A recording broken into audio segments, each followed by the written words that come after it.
On this episode of Still Loading. Hey, this is my toothbrush, rutabaga brush. You never use it. I was just getting around to it. I thought I told you cabbage heads to keep an eye on Princess Puny. We were just teaching her how to scrub the floor like you said. Find her before I scrub the floor with you sponge heads.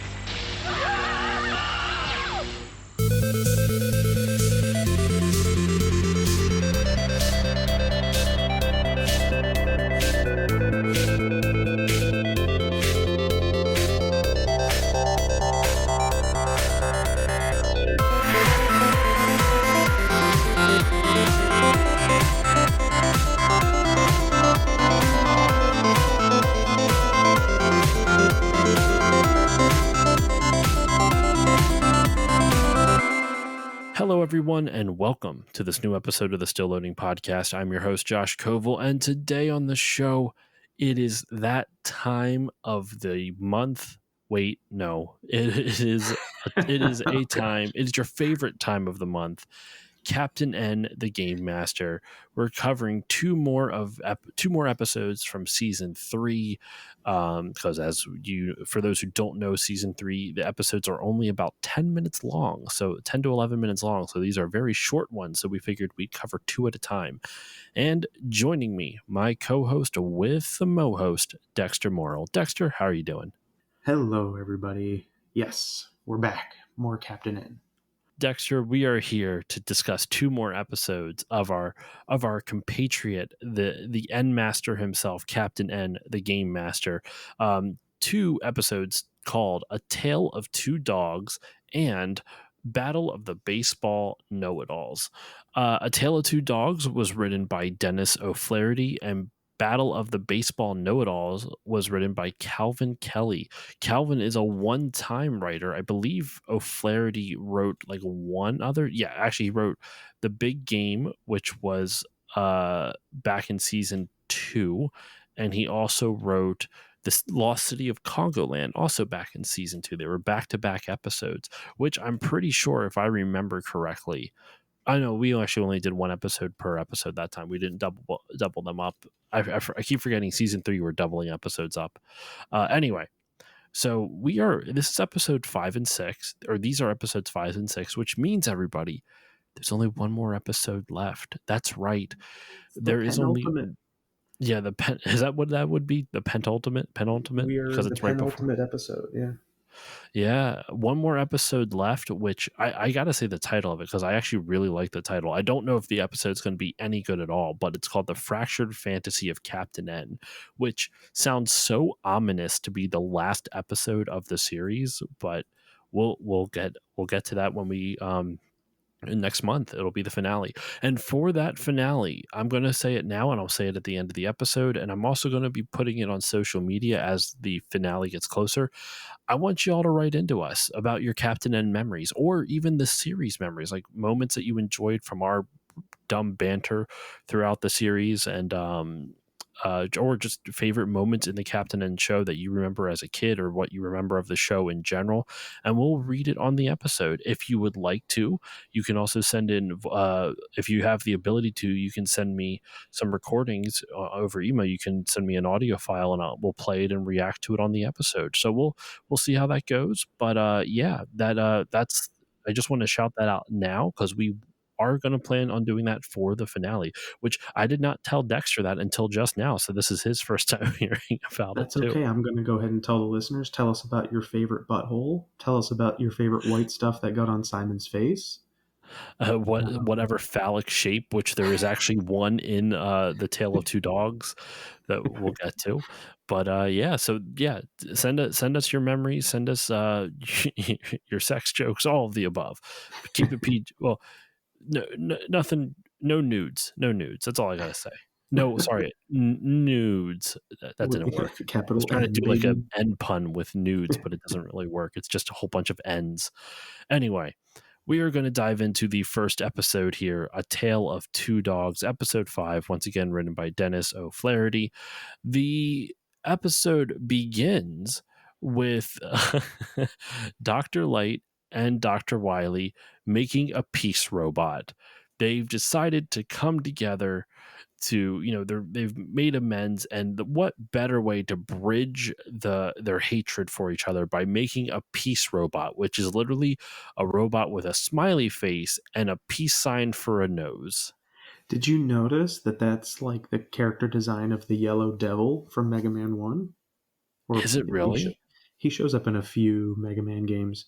Yeah, when I saw it right away, I was like, "Oh, is that Yellow Devil?" But instead of the big eye in the middle, it's a peace sign, and they painted a smiley face. I'm gonna actually have to look it up real quick just to see. Yeah, I Yeah. could I could see it actually. It's got Yellow Devil vibes for sure. Um oh my god. So they I love the line too, like Dr. Wiley saying something where it's like, what a great idea. What better way to bring peace to Videoland than building a super robot? I'm like, how do those two things connect? Like they don't mean anything to each other. Yes, this could never go wrong. And they talk about, I love Dr. Light's other lines, like its greatest act is bringing the two of us together in friendship. And some really cheesy lines in this. And Dr. Wiley goes through a portal to get the control device for this robot, and only to find out that he, of course, is not actually trying to be friends. He's going to double cross everyone. He is just waiting for the end team, Kevin, and the end team to come back with a power cell or energy tank, sorry, that they get from wherever they're at, and so that way he can use it to power up the robot. Then he will take his controller and take over Videoland. And this Yes, and did you continues. notice Oh, sorry, he's go got on. his own Dr. Wily robot too? Yeah. And that poor robot, he gave him a bald head too, with like weird metal flaps for hair. Oh my God, you're right. I didn't even think. I was just so focused on he gave him like really thick eyebrows. Like thick, like it's a fully silver metal robot except for the eyebrows. The eyebrows are still black. I, I guess it would look weird if it wasn't, if it was silver like the rest of it, it would be a little bit too uncanny valley-ish, even for a robot. But yeah, it's still goofy. And they cut over then to Mega Man and Captain N and Duke and Rush on their mission, and it's got one of the weirdest like plot devices where Mega Man and Kevin are arguing over whose dog is quote unquote the baddest dog in all of Videoland. Yeah. But we finally get our first appearance of Rush. In the entire show, right? Yeah, it's the first time Rush has shown up, first time he's been mentioned, everything. So this episode very much dives into Mega Man for the first time, really. I mean, I guess I shouldn't say that because they've had some of the robot masters Remember, and Mega everything Man's a show boy up. now. Yeah, He's a a real real boy. boy.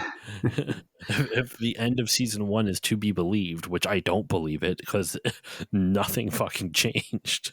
Yeah. This is the first time where it feels like, Dr. Wily's a serious threat. And he's not just like a buffoon working for Mother Bringing.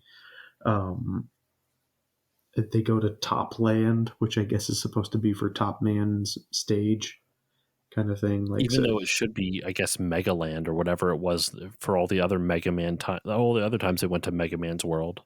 yeah, just Top Man's stage should be in Mega World or whatever. But yeah, it's like this weird spinning top world.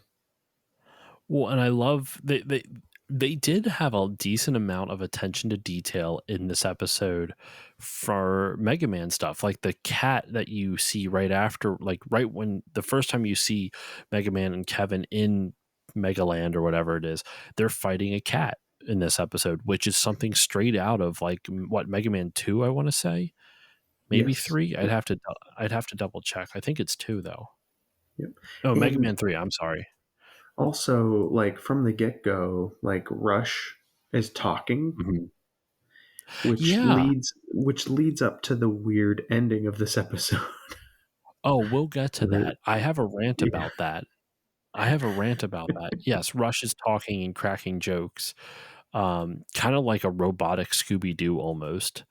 Yeah. And there's a weird moment though at 1 minute and 28 seconds in, where for some reason the animation on Mega Man is slightly different. His face is suddenly like square, like he looks Tetrisized.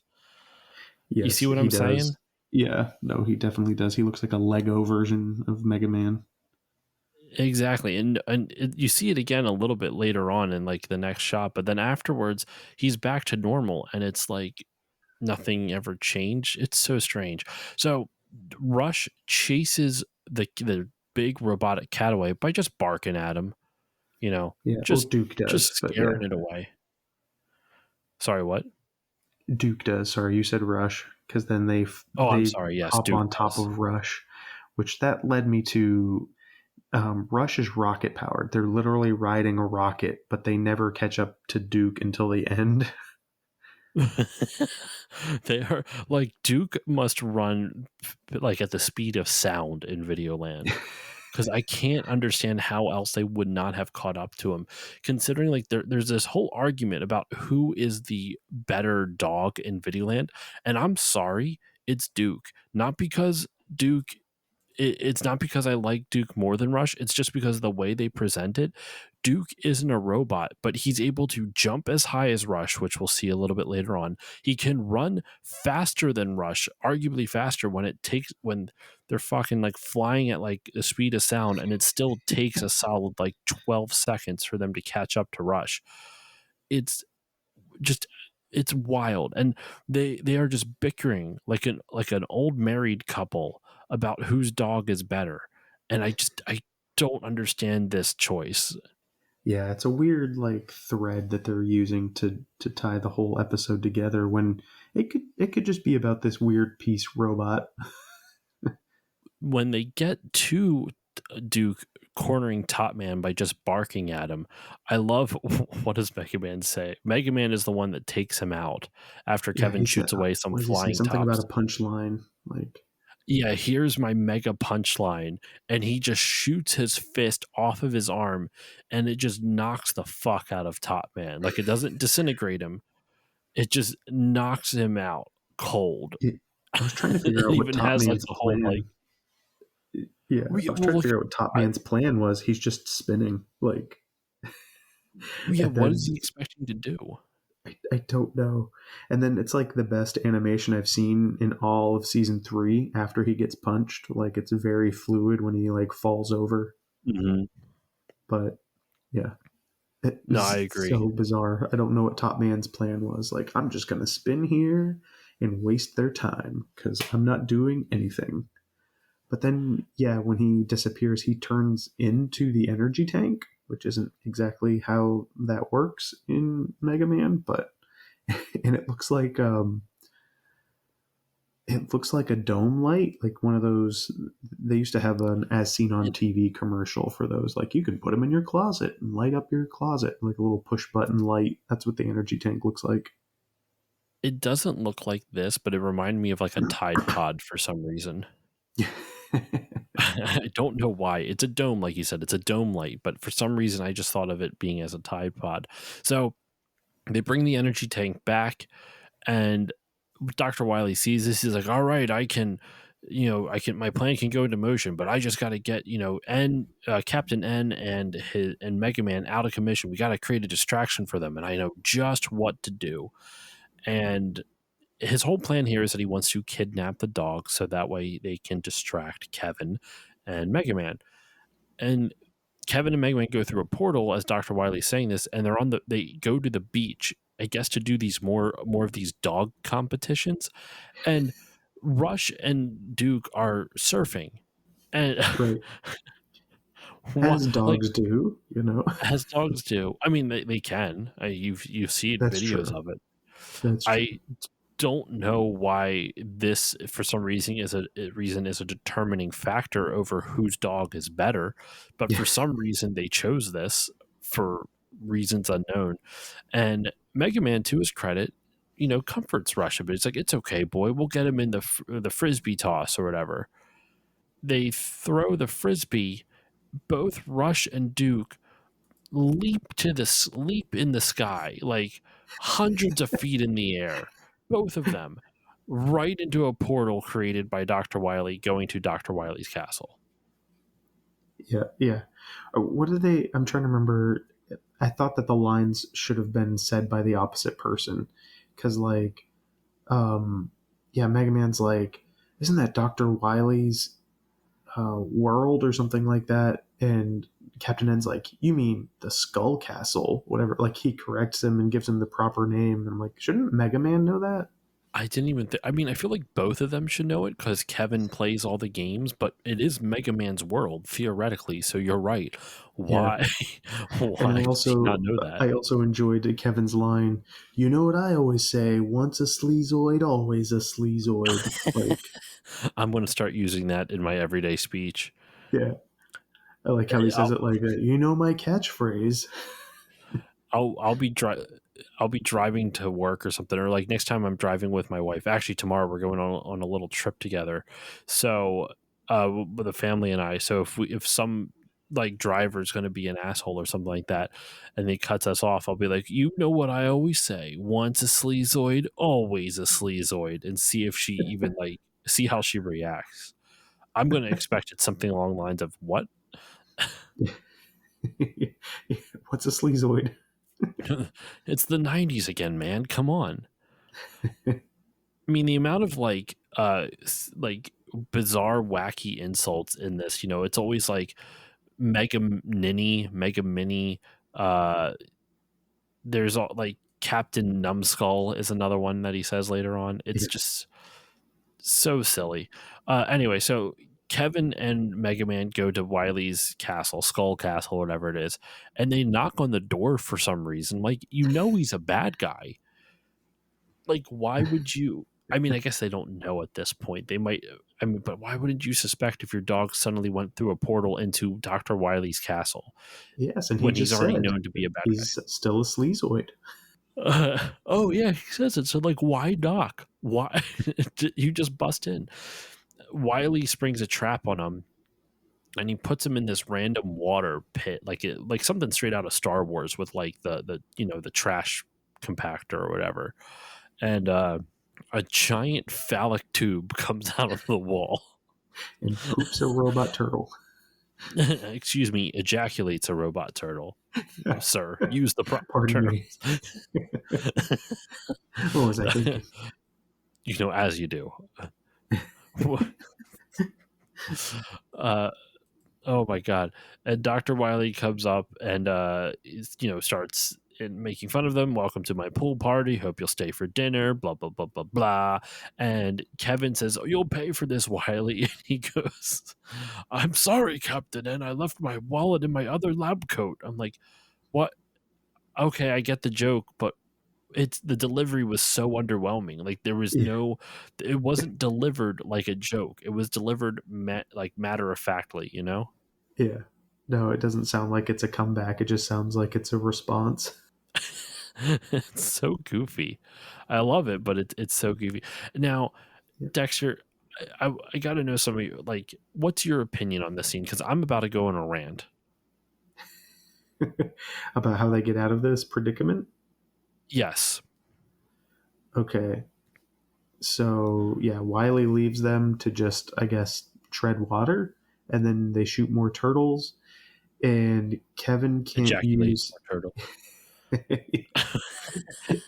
Speaking of ejaculate, when Kevin tries to use a zapper, the visual of that,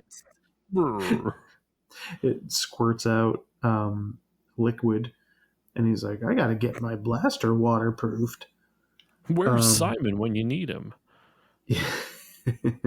and then Mega Man says, I've got something that doesn't require power or something like that. I guess to say like that his blaster wouldn't work either or something, like his arm Because they're in cannon. the water, I guess. Yeah. And so he uses the, what is it called? Shadow Star. I'm trying to remember what it's called. Yep. But Yep. The Shadow Star. and which is that power up, and he uses it to hit the reverse. And so now I don't even know what to call this if it was ejaculating before, but it starts sucking all the water and turtles out of the pool. and they're like, "Oh, great, it's working. You turned it into a vacuum," and then it sucks them up too. Like, why did they not see that coming? Like, I, So I that's not my beef with this scene, believe it or not. My beef with this scene, Dex, is that you're right. So that Mega Man reverses the he reverses it from blow to suck, and I'm kind of paraphrasing a Spaceballs quote there. Spaceballs, Spaceballs joke. yeah, nice. Yeah. Um, the turtles get sucked up, and they're like, "Oh, it's going to suck us up too." So we gotta find a way to get out. Mega Man grabs onto a grate at the bottom of the floor that's covered in that the water is above, and Yeah, they wait, why wasn't the water going down that? exactly. That's why I, Why am I I not was like, realizing that until now? I w- I was so mad, Dexter. I'm like, why is there water in here at all? There's a fucking drain. There's no like it wasn't stopped up. There's a hole. In fact, it might even be an animation error when you see it happen. When you see Mega Man clutching onto it, he there's like a shot where there is no grate at all even. You see him grab onto the grate at first, right? Actually, hold on. Let me get the timestamps for you so I can tell you exactly. 6 minutes and 46 seconds that you can see the time the grate clearly. Like Mega it's a Oh shot yeah, of yeah, Mega yeah. Man's hand coming into frame and he's going to grab the grate. The grate. At 6 minutes and 47 seconds, you might have to cycle through a couple frames with with the caret keys or whatever on your keyboard, Right. the greater than less than signs. Um, and And the then it's just grate's suddenly open. gone.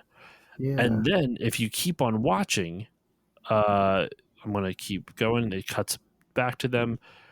Yeah, it's Suddenly, a great grate again. appears out of nowhere. This is at 6 minutes and 52 seconds. Yeah, It and then it literally just, shatters. yeah, it's almost like it slides from the top. I think what he intended it to do was like he pushed it open, maybe, but then it just completely just comes out and Yeah. shatters in front of them, and then they can somehow climb in now, which I still don't understand why it even needed to when there wasn't a grate there in the first place. There was a grate and then there wasn't, and then it just appeared out of nowhere, and it's all over the goddamn place.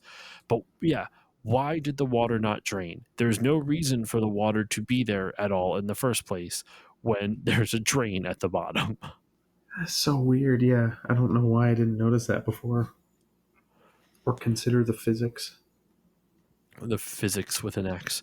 Um, so the dogs have been captured, like we said.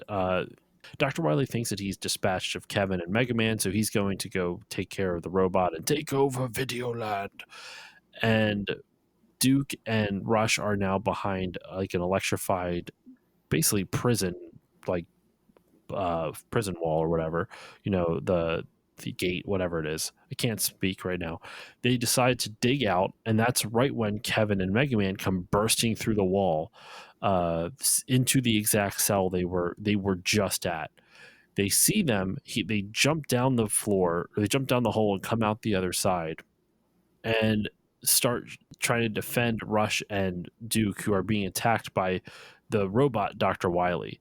And I love this scene where they all hop on Rush for a second as he propels them away, and it does like a little like sputtering, like you see some smoke clouds come out, and it just looks like Duke's farting because Duke is like right on top of Rush. It It just does looks look like like that. Duke is just farting up a storm right on top of everyone. And Mega Man, for some reason, is significantly larger than Kevin is. I Do didn't you see notice that? that. 8 minutes, 21 Oh seconds. He's yeah. abnormally larger. Like Kevin's head is maybe a third of Mega Man's head, when normally Mega Man's head goes up to barely above Kevin's waist. Yeah. This I've got it paused on 8 minutes and 20 seconds, and this is just a giant hodgepodge of drawings laid on top of each other. This might be might need to be in the Oh no. thumbnail. You need We've to got a keep farting the fart Rush cloud. with a Duke and like the top torso of Kevin and a giant frightened Mega Man. You need to keep Yeah, the fart cloud too. Just saying. Yes, I'll keep the fart cloud as well. Good. I Good. was going to say before that, when Dr. Wily leaves and gives orders to his robot Wily, he salutes with his saw hand and like cuts into his face. Yeah, Did you see that? I was like, oh I my did see god. that. That was pretty funny, actually. Yeah, That Saw hand ends up being his own demise too, because he's shooting at the end team. Or, I mean, this episode, I meant to say it earlier, it continues the tradition of season 3 where the entire M team is not on it. It's like one group and that's it. In this, yeah. it's just Mega Man and Dr. Light, pretty for the most part, and Duke, of course. And remember in Totally Tetrasized, I forget who was even in Totally Tetrasized. It was Lana. It was who else was there? Simon. Simon. Was it just Can Lana remember. and Simon?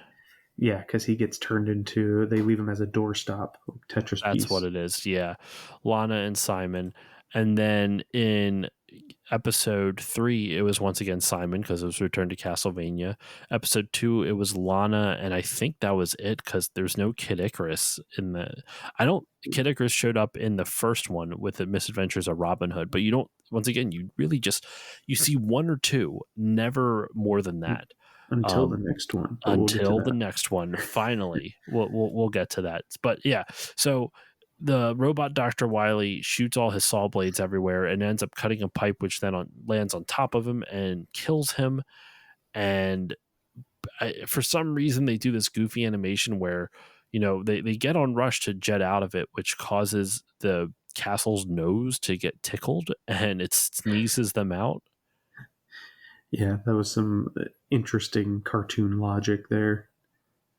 I mean, I'm always a fan of cartoon logic, but it's I don't know. Sometimes it doesn't work, and I think most of the time in Captain N it doesn't work, not because cartoon logic isn't like good, but they seldom use it throughout the show. So when they do use it, it feels very odd because it doesn't feel like it fits in with the rest of it, Yeah, no, exactly. Yeah, It's almost like it's because they so seldom have logic in any of their decision making that when there is some type of logic, cartoon or otherwise, you're like, excuse me, what's going yeah, on here?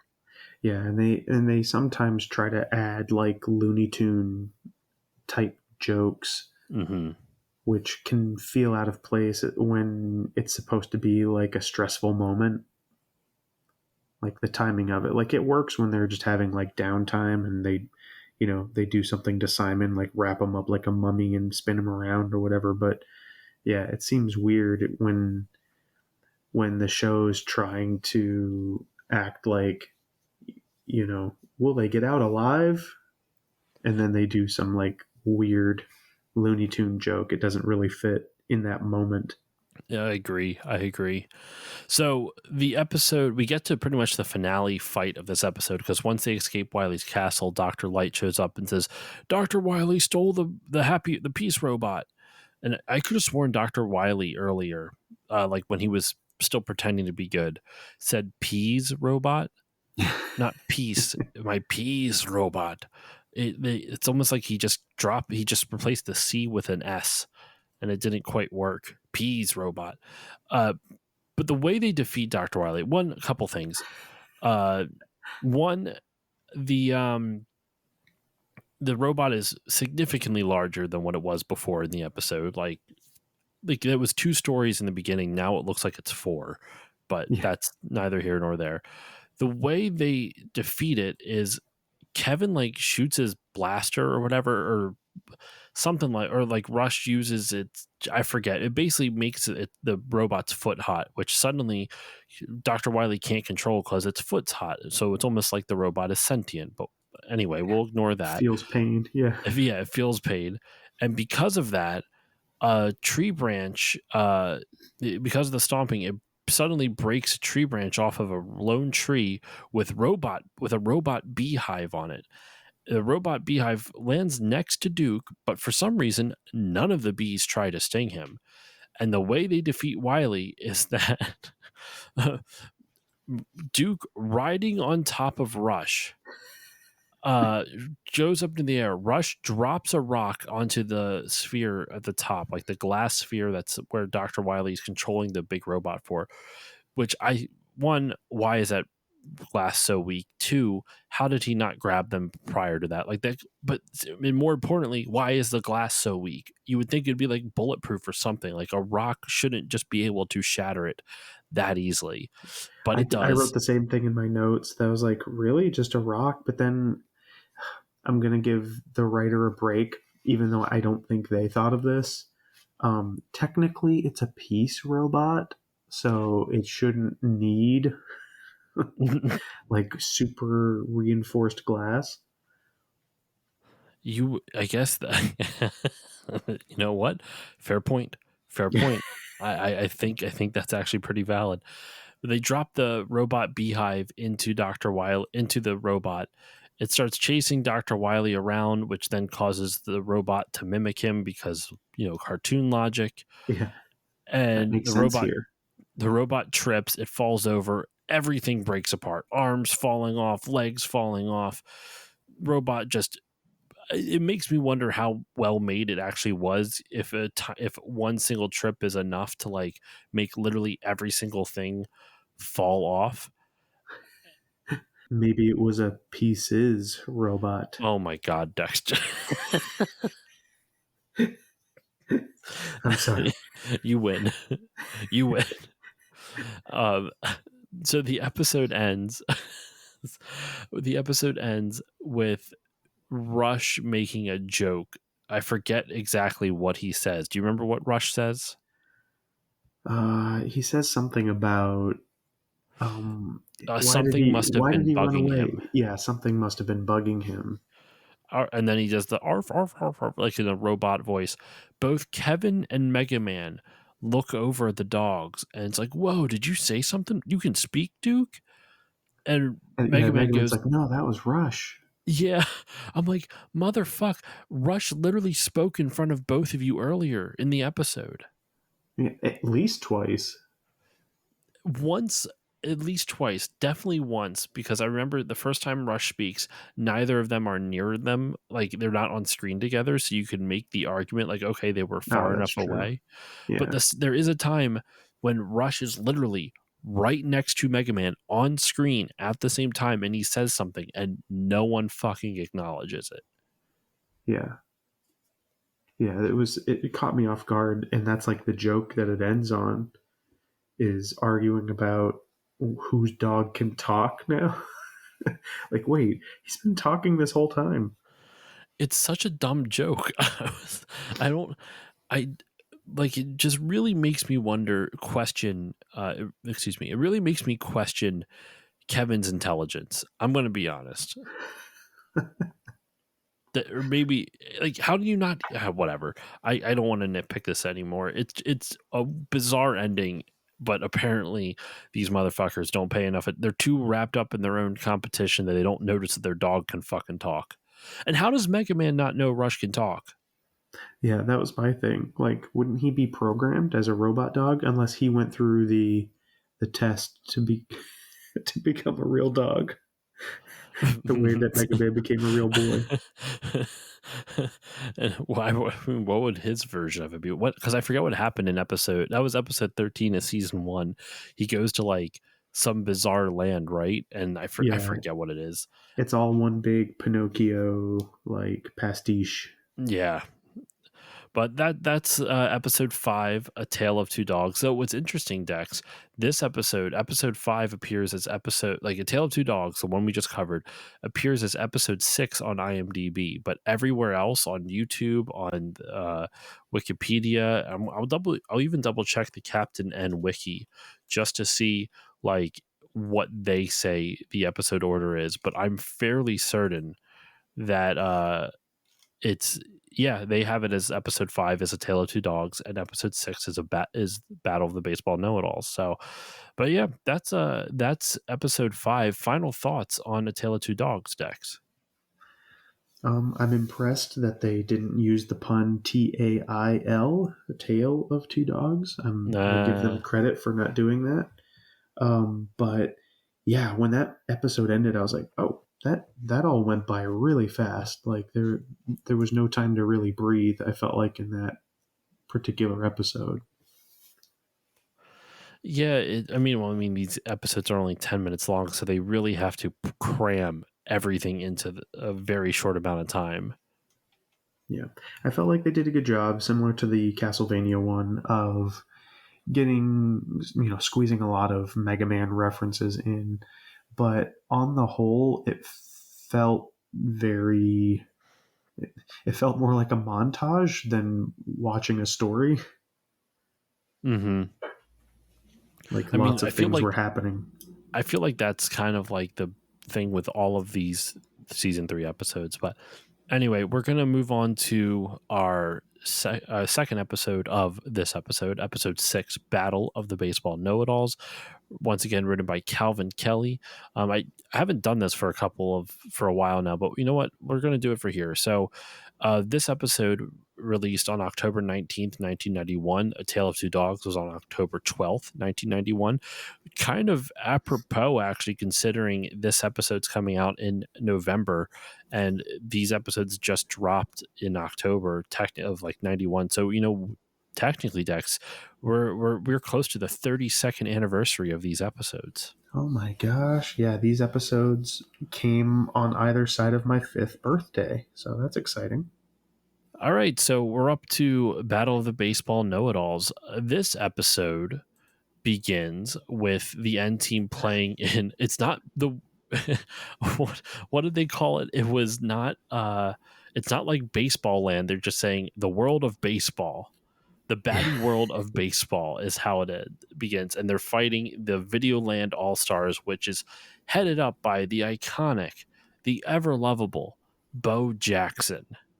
Yes. Oh, and gamers of our age and the 90s and all that stuff. Oh, we know Bo Jackson. It's funny because this episode is the reference is the NES game Bo Jackson Baseball.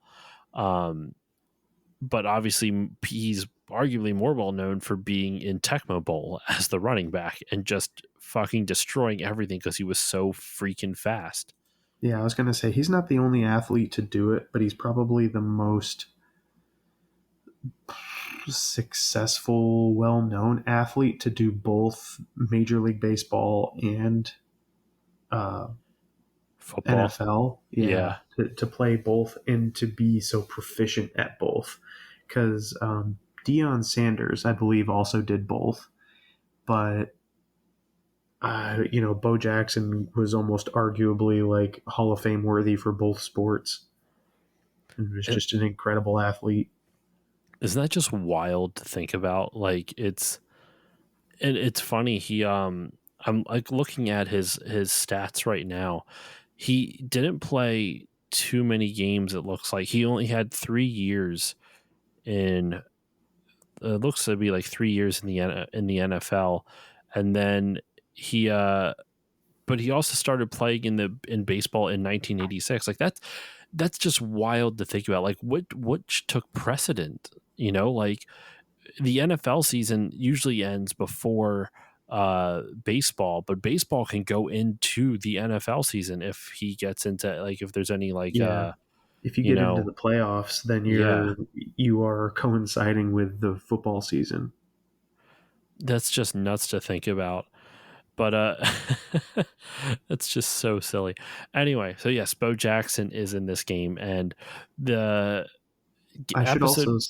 I should also say they reference it quite a bit. There was a series of commercials called Bo Knows at the height of his, fandom, or at the height of his like stardom, I should say.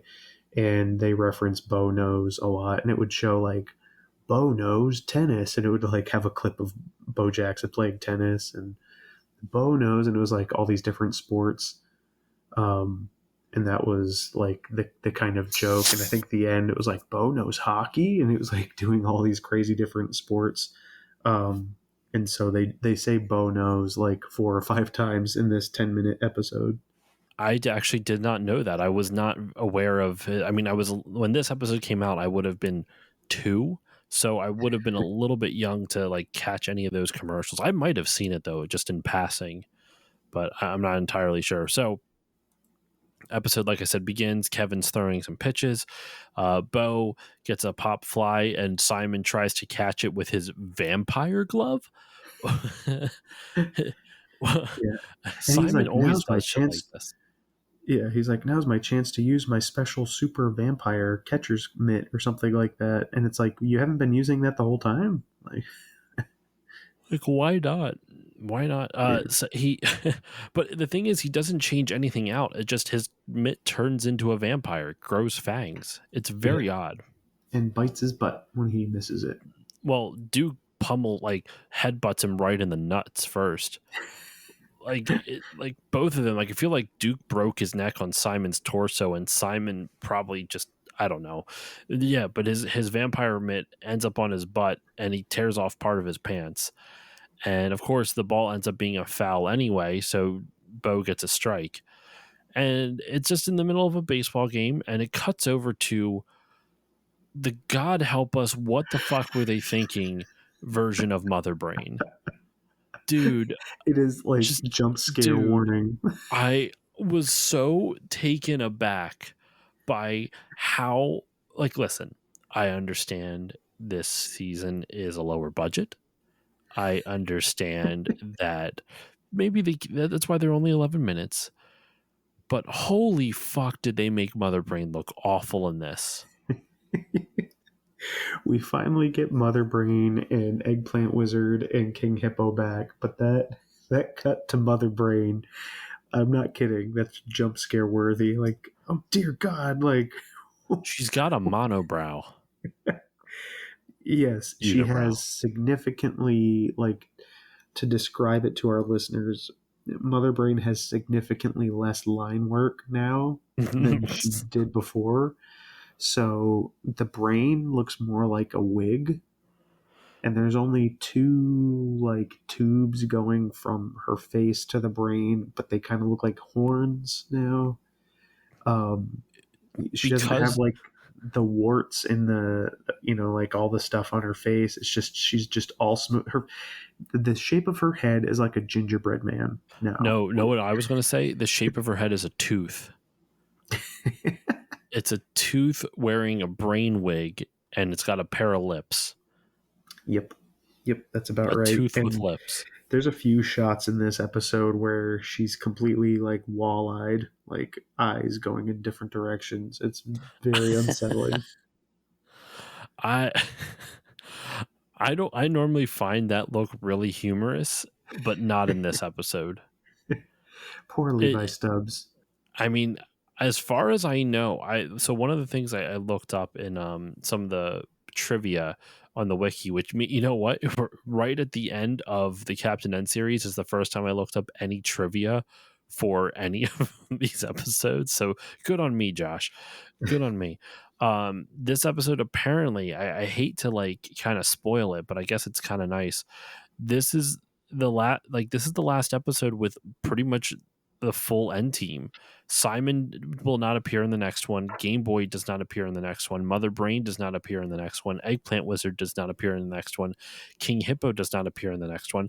This episode is truly the last episode of the entire Captain N series, and effectively our Captain N series, where literally the classic group of the N team and the Mother Brain squad, or whatever they call themselves.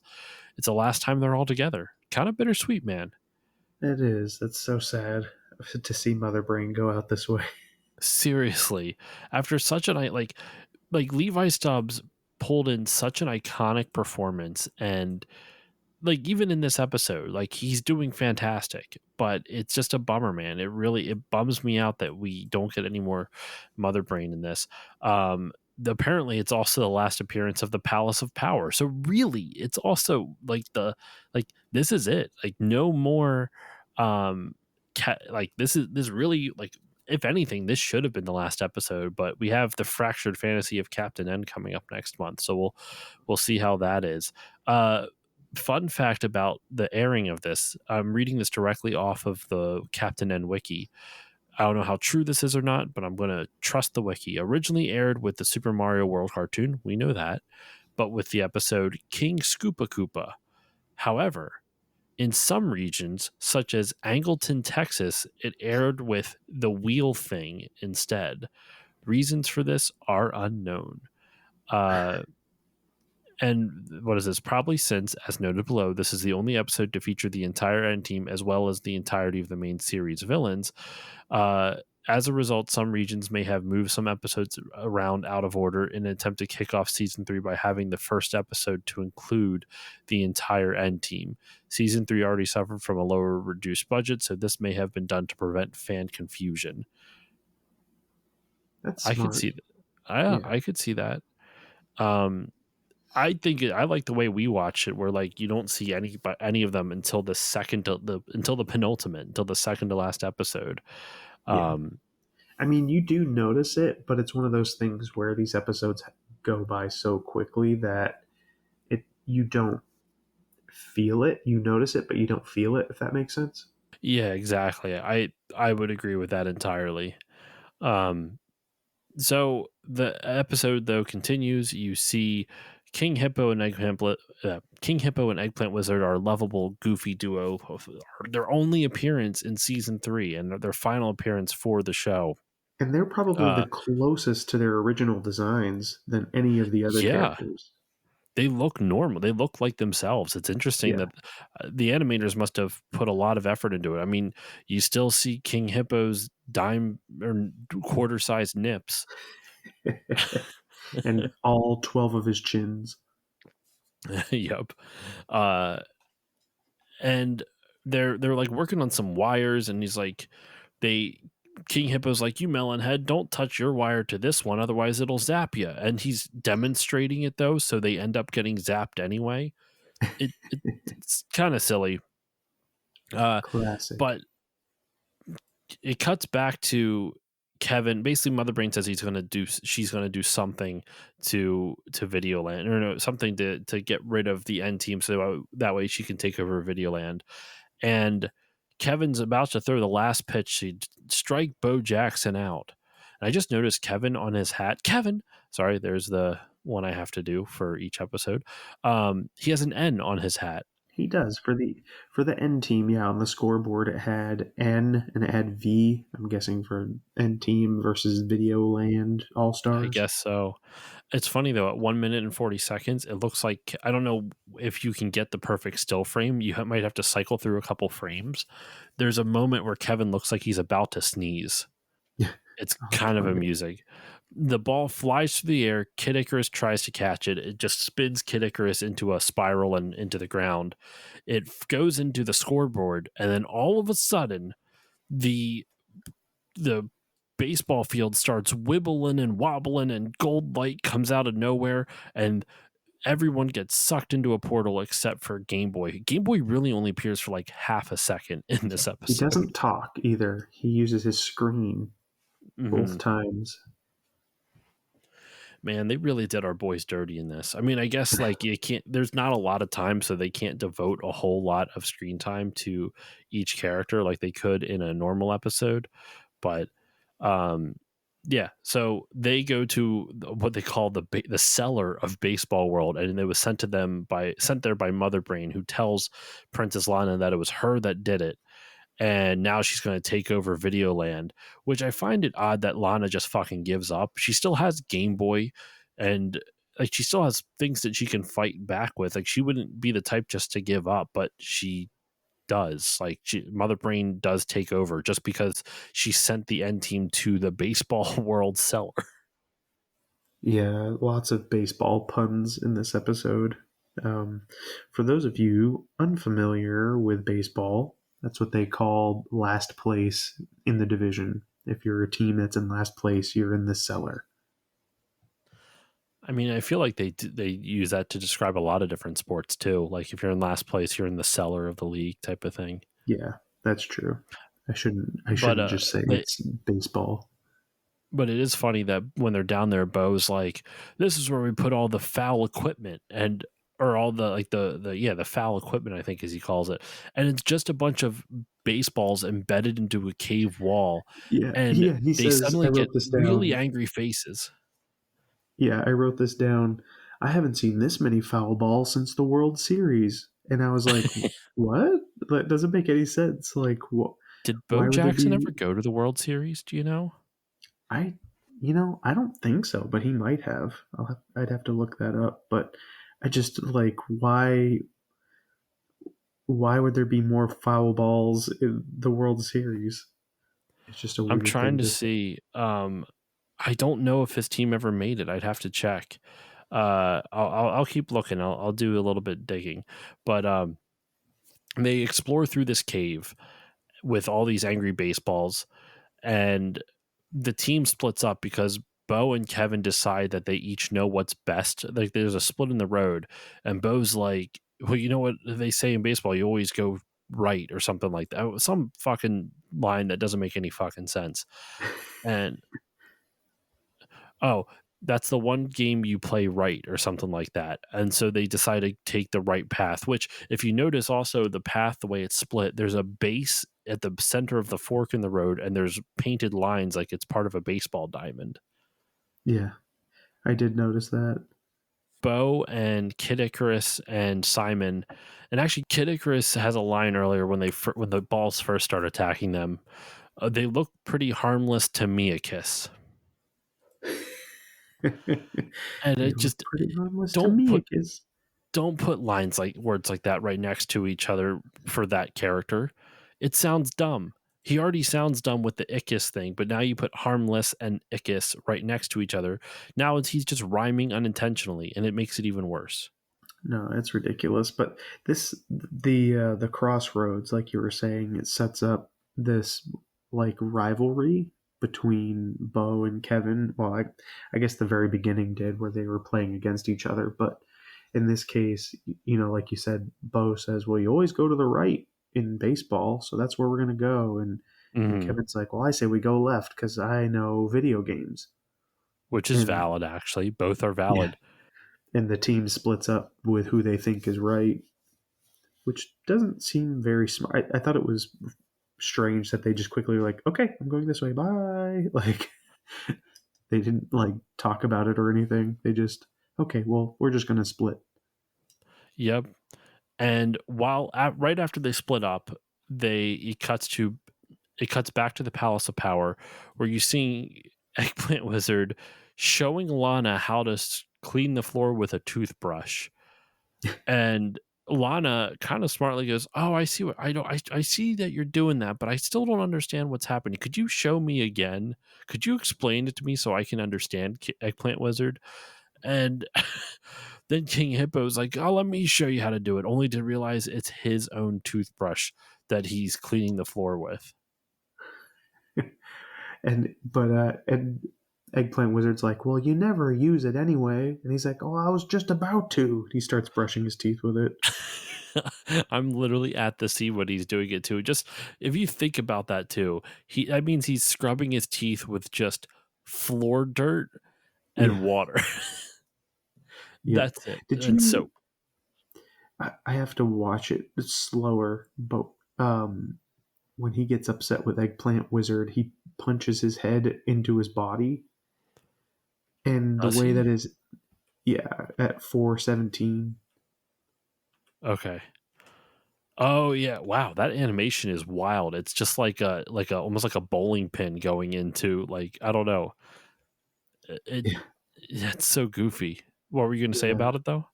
It the way his head pops out so fast, like it just feel. I thought that there might have been an error in the animation, but I think it just jumps out so fast that that's what I must have seen because I thought that a different head replaced. Like it almost looks like his head pops back on rather than coming out of his body, but it's just I because it mean, happens so fast. it does happen really fast. So like from when it's in, there's one frame where it goes halfway up. It sits on that halfway up frame for an extra one. So it'll sit there for 2 frames and then on the fourth frame it jumps back to being normal again. So it is very fast. It happens in the span of like 4 frames. Yeah, too fast. I mean, at least assuming that when you like go through it with the greater than less than signs on YouTube, it does frame by frame. But yeah, So while King Hippo and Eggplant Wizard are distracted by cleaning the floor and brushing their teeth, Lana and Game Boy go off trying to find a way to get Kevin and the N team out of the baseball cellar where they're at. And Mother Brain's currently, you can see it, she's on like her tank that you saw from like a previous episode, which I thought kind of which I thought was a nice little subtle nod, you know? Yeah. Excuse me. But the very next moment, you see Bo, Captain, or not Captain M, sorry, Bo, Simon, and Kid Icarus walking across the bridge they talked about before. Do you see what the bridge is made out of? I thought it was just rectangles. Is it? It's like baseball bases, and then the pillars that are the not the pillars, but like the supports that are connecting the railing together, like the rope railings, are baseball bats with baseballs perched on top of it. I That's see it actually now. kind of a fun design, man. Like, It is. as for this lower budget, there's some moments where I'm like, that's pretty clever. I like that. But you see them walking across, you don't see them get across, you don't see them get all the way across before it cuts, and all of a sudden they're in a cave again. Like it, and Kid Icarus suddenly has demon eyes at 4 minutes and 47 seconds. Let me Do you go see back. that? Oh my gosh. He just has demon eyes. It's all black. I just noticed that for the first time now. That's terrifying. It fixes itself at 450, and you can see a little bit of the white of his eyes, but like for the most part, he just has demon eyes. Yeah, it is creepy doll face. And it matches the scene because they end up fighting these creepy ass baseball gloves with faces on them. And they And spit acid, and I was trying to figure out why.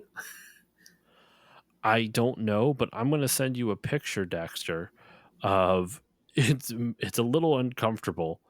For those who are curious, 4 minutes and 52 seconds. It's one of the baseball gloves spitting out some spit, and I don't know what to make of this, Dex.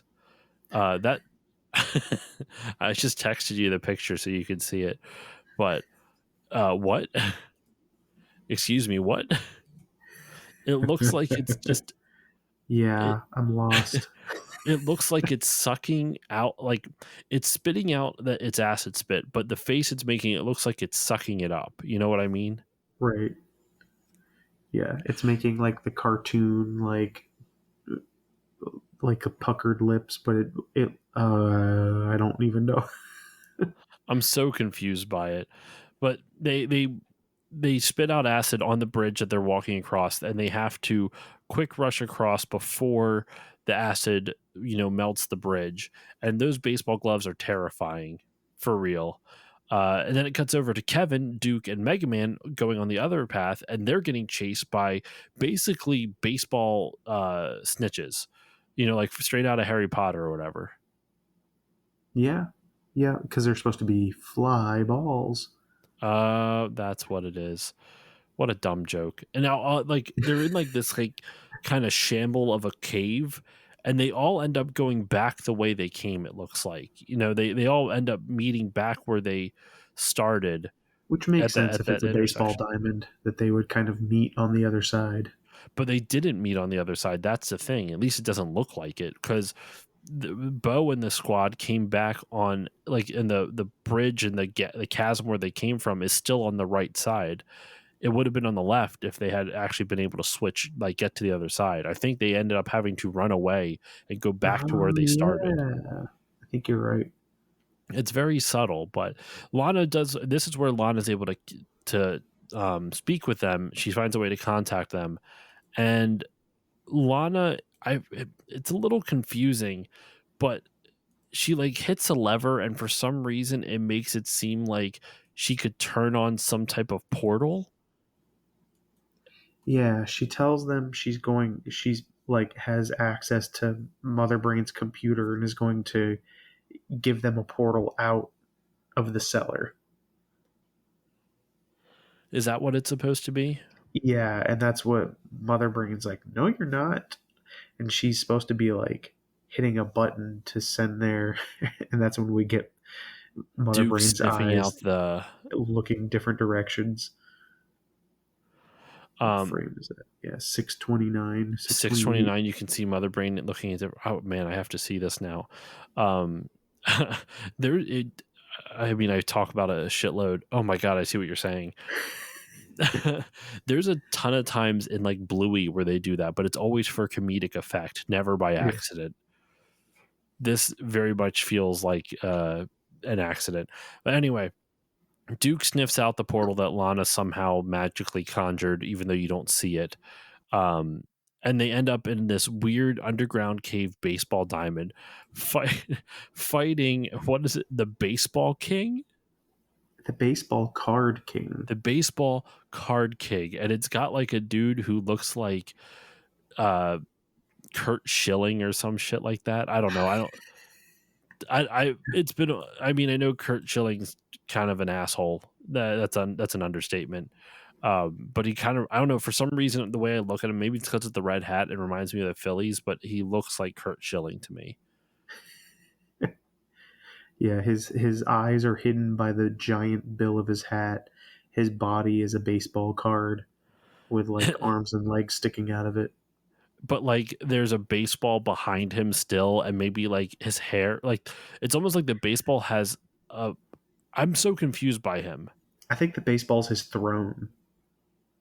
Oh, that makes a lot more sense then. And there's like a mitt as like the backing to the throne.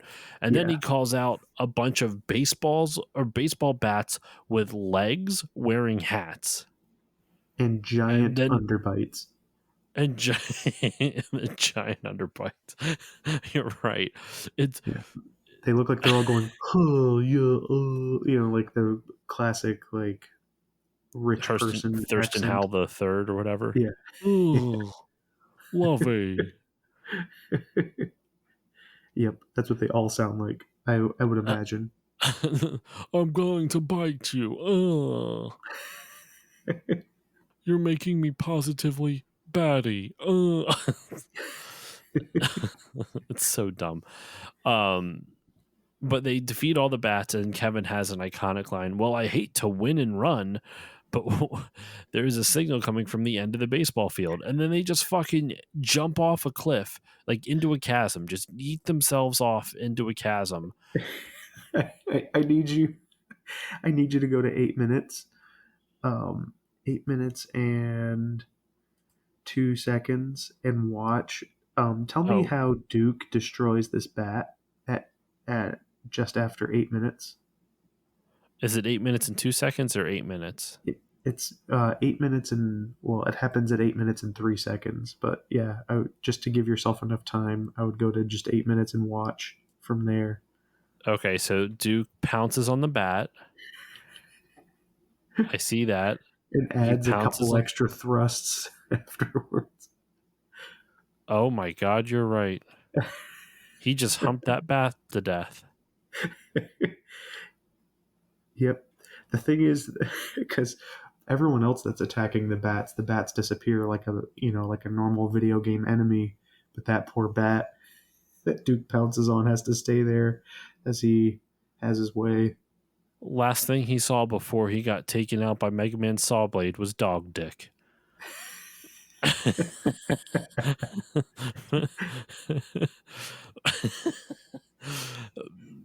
Oh my god. They go through the portal. They jump through the cliff, dog dick and all, into the portal. And Princess Lana, like, she what is it? She comes she has a bizarre idea of like convincing Eggplant Wizard and King Hippo to make a cake to honor Mother Brain for becoming like the ruler of Videoland.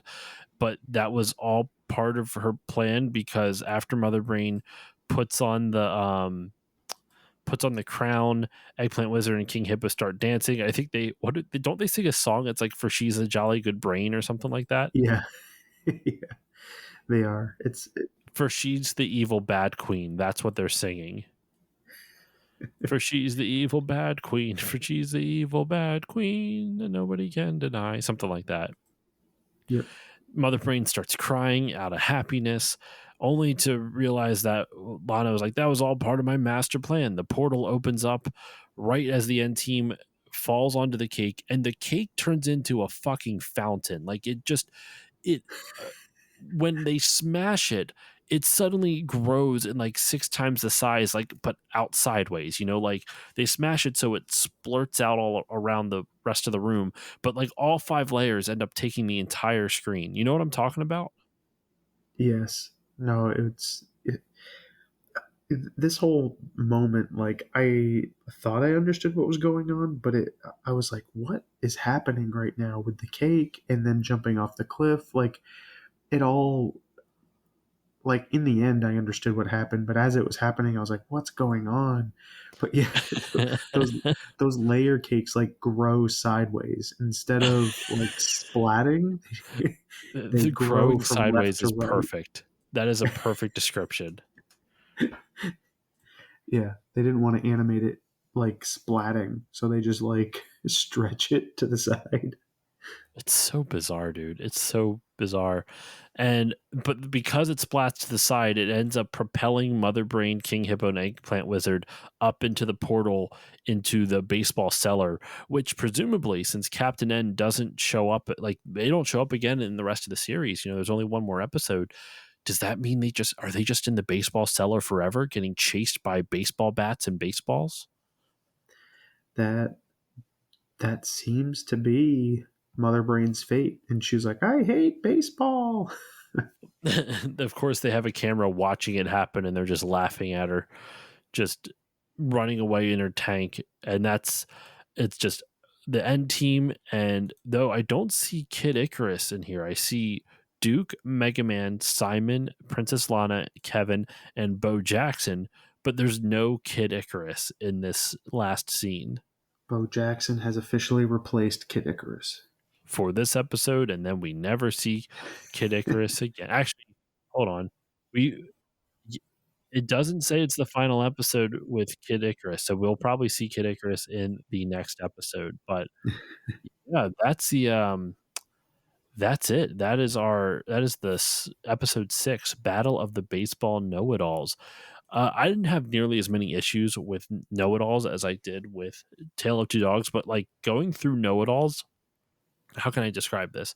Between these 2 episodes, I think A Tale of Two Dogs is more fun to describe and watch, and like Battle of the Baseball Know-It-Alls is boring to talk about in my opinion, not because of you, Dex. You're my best friend. I love you, but I think it's a lot more interesting to watch because the visuals are just super interesting. Yeah, no, I definitely agree with you that I felt like maybe it's because the hoopty doo dah day.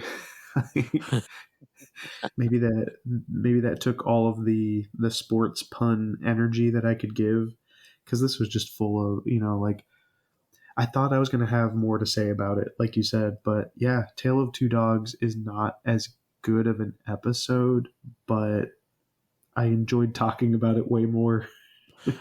Same. I don't know what it is, but like it tells you just because I think there's more what the fuck moments in that. Just the drain issue, the dogs talking in this, all the gags are almost visual based between like the baseball gloves, like every what the fuck moment in this is a visual thing versus a plot thing. And it's a lot harder to describe a visual thing. Yeah, that's true. That's true. Yeah, and it was like, I don't know. This, like you said, it was all visual, but it was also like one thing after the next. In baseball know-it-alls, it was like, here's where they fight the baseballs. Here's where they fight the mitts. Here's where they fight the bats. And there wasn't really a lot of progression plot wise happening. Yeah. Yeah. Uh, I mean, for it, in terms of plot, it's all these are very like they're very one-off type of things. It's like the plan comes together within the first like 2 minutes. The end team has to get out of it over the course of the next like 5 or 6, and then the finale. Like it's Yeah. like there's two. It's like it's almost like each episode is like two. The intro is 2 minutes. The conclusion is 2 minutes, and then the middle stuff is like 6 because they're about 10 minutes apiece. So they really only have so much time to really like plot this out. So it feels like it just you can tell this is a lot harder to write for this show because it is an ensemble cast. And don't get me wrong, like there are shows that do this type of format much better. Like I mentioned a billion times, Bluey. Like Bluey is they do a ton of ensemble episodes, but they're even shorter than this, and they're able to write it so much better. Yeah. But in any case, yeah, my final thoughts are just these are both actually I think some of the better episodes of season 3. Believe it or not, sad enough to say, because Totally Tetrasized was kind of underwhelming for me, but I know it brought you back some horrific memories. Um, and I think Pursuit of the Magic Hoop is the best one of season 3 so far by like a mile. I would say actually these two are like in second and third. I'm not sure which order, but these are second and third for sure. Yeah. What was the Return? I think I liked Return to Castlevania. That was fun. Um, Simply for how much it reminds me of how I remembered the show as far as like video game references. Hmm. Because I just remember, like, I remember the wacky character designs and I remember the video game references. And having rewatched all but one episode of the series at this point, there aren't nearly as many accurate video game representation, like references, as I thought there were. And it's a Yeah. lot zanier than I remember. And I would say that the Return to Castlevania was the most like how I remembered it, if that makes sense. I would say And totally tetrasized.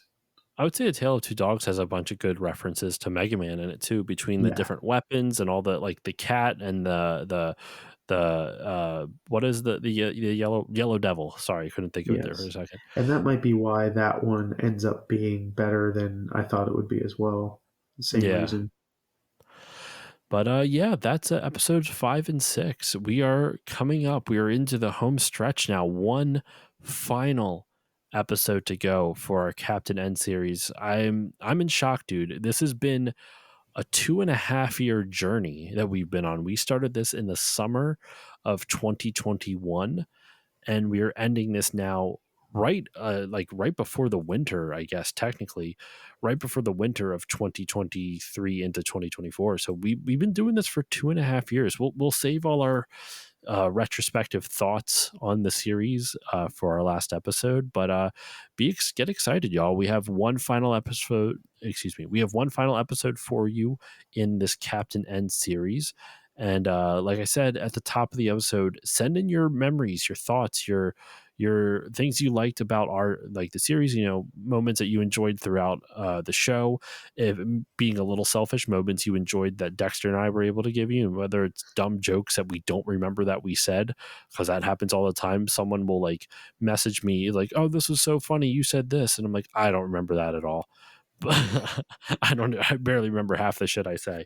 So, yeah, send that in, still loading contact at gmail.com, or you can send it to me over social, like a DM on social media. That's fine. I'm over on Twitter, Instagram, all that good stuff. We'll read it on the episode or play it on the episode if you want to send an audio clip. We do have some other stuff planned there since, these episodes are only 10 minutes long. Normally, we would cover two, but since there's only one left, we're going to cover the last one, and then we're going to do a whole bunch of end of the series festivities. So we got some cool stuff planned for you. Be ready for that next month. And yeah, Dex, let's wrap this up. So where can the good people find you online? Is there anything you'd like to promote? And any final thoughts on the episode? I should say so first. So final thoughts, and then social media stuff. Final thoughts are I kind of just want to keep meeting once a month and then pretend like we saw a new episode of Captain N and just like improv. Can you believe what happened? But no, yeah, you can find me on most of the social media websites. Just search for my name, DexterMorrill. You should find me on there. I'm sharing interesting video game history stuff, animation, cartoon, art stuff, sometimes my students' art stuff. And speaking of that, you'll keep an eye out next for the next episode when we should hopefully be announcing the last shirt or the next shirt design for Captain N.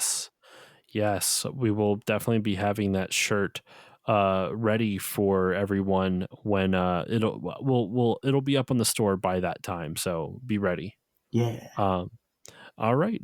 As for myself, you can follow me on Facebook, Twitter, Instagram, Blue Sky, Threads, Twitch at Still Loading Pod on all of them. YouTube's at Still Loading Podcast. Like I said before, Still Loading Contact at gmail.com. If you want to reach out to me, send me your Captain N eneries and memories. You're all going to miss our dumb Captain N puns, that's for sure. But so yeah. If you want to support the show, please consider giving a 5-star rating or review on Apple Podcasts or whichever podcasting app you use, because it helps more people find the show and it makes me feel warm and fuzzy. I also have a Patreon, patreon.com/stillloadingpod, and for $1 a month, you'll get all the episodes a couple days early at a higher bitrate, as well as access to patron voting rights to help choose future topics of the show. There'll be another poll actually up in January, so you can be on the lookout for that. For $4 a month, you'll get everything I mentioned prior, plus access to 2 bonus episodes every month. And those bonus episodes, there's I think I'm up to over 50 of them now, so there's a lot of bonus episodes out there, and for only $4 you get access to all of them, plus 2 new ones every single month if you stay on. And then, of course, Still Bonding at the $5 level. The $5 level, you get everything I mentioned before and access to Still Bonding, which is my monthly James Bond podcast where me and a bunch of friends bond over 007. At the time this episode is dropping, I want to say in 2 days, in 2 days, the Living Daylights episode will drop, because actually the time this episode is dropping for the public feed, the Living Daylights will have been out 2 days prior. The time this episode drops for my wonderful patrons, it will be out, Living Daylights will be out in 2 days. Anyway, so yeah, patreon.com/stillloadingpod, and those Still Bonding episodes. The Living Daylights one, for example, it's over 4 hours long. None of those episodes are under 2.5 hours. So, and that I want to say is like the 14th Bond movie. So you're looking at 2.5 hours times 14, minimum 2.5 hours. Most of them are actually about 3 to 3.5, and there's 14 Bond movies. And so you can imagine how much that's a lot of content for y'all, for your hard-earned money. So please consider checking that out, patreon.com/stillloadingpod. And of course, want to shout out my friends over at the Bit by Bit Foundation. The Bit by Bit Foundation is a nonprofit organization whose mission is to put video games and video game consoles in the hands of kids receiving inpatient care in hospitals. So if you want to support them, go to bitbybitfoundation.org and consider donating. That is all the time we have for you today. Dexter, thank you once again for joining me. As always, I salute you, sir. And thank you. And we will think of you the next time we play video games.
And joining me, my co host with the Mo host, Dexter Morrill. Dexter, how are you doing? I'm doing great. It is a great time of the month. We're end straightening today. Oh, God. I don't know if I should leave that in or not. I can redo that. I'm sorry. No, I might just leave it in.